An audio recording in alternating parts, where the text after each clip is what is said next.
എൻ്റെ എല്ലാ പ്രിയ സുഹൃത്തുക്കൾക്കും പുതിയൊരു വീഡിയോയിലേക്ക് സ്വാഗതം.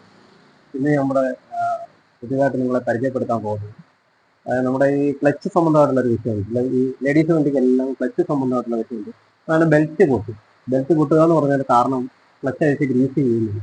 ക്ലച്ച് അഴിച്ച് ഗ്രീസ് കറക്റ്റായിട്ട് 5000-10000 കിലോമീറ്ററിനകത്ത് നിങ്ങൾ കൃത്യമായിട്ട് ക്ലച്ച് അഴിച്ച് ഗ്രീസ് ചെയ്താൽ ഇതുപോലെ തന്നെ വേരിയേറ്റർ ബോഡി കംപ്ലൈൻ്റ് ആയി പോയിട്ടില്ല. വേരിയേറ്റർ ബോഡി കംപ്ലീറ്റ് കഴിഞ്ഞു. ഒരു വീവോ വണ്ടിയുടെയാണ്. കംപ്ലീറ്റ് കഴിഞ്ഞ് പോയി കഴിഞ്ഞാൽ വലിക്കത്തില്ല. വണ്ടി വലിക്കത്തെ ഇരക്കത്തെ അതുപോലെ തന്നെ ഈ പുതിയ ബെൽറ്റാണ്. പുതിയ ബെൽറ്റ് പൊട്ടിപ്പോകാൻ കാരണം എന്ന് പറഞ്ഞാൽ ക്ലച്ച് അഴിച്ച് ഗ്രീസ് ചെയ്യാത്തതുകൊണ്ടാണ്. ക്ലച്ച് ചൂടായിട്ട് ക്ലച്ച് കപ്പിയും പഴുത്ത് അതിന്റെ ബോളും എല്ലാം പഴുത്തിട്ട് അത് പൊട്ടുകയും ഈ ബെൽറ്റ് പൊട്ടിപ്പോവുകയും ചെയ്യും. ബെൽറ്റ് ലാസ്റ്റ് ചെയ്തില്ല. അതുപോലെ തന്നെ ഈ ക്ലച്ചിന് ഒരു 5000-4000 റേഞ്ചിനകത്ത് വരുന്ന വിലയുണ്ട്. ഈ ക്ലച്ച് പുള്ളിക്ക് ഈ ക്ലച്ച് ഷൂവിൽ കണ്ടില്ലേ, ക്ലച്ച് ഷൂ ഒക്കെ നല്ലോണം തേഞ്ഞു.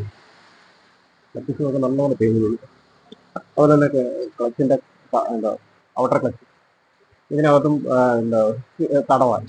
അപ്പൊ അതാണ് നമ്മുടെ ഈ വീഡിയോ ഇഷ്ടപ്പെടുന്നവർ ഷെയർ ചെയ്യുക, ലൈക്ക് ചെയ്യുക.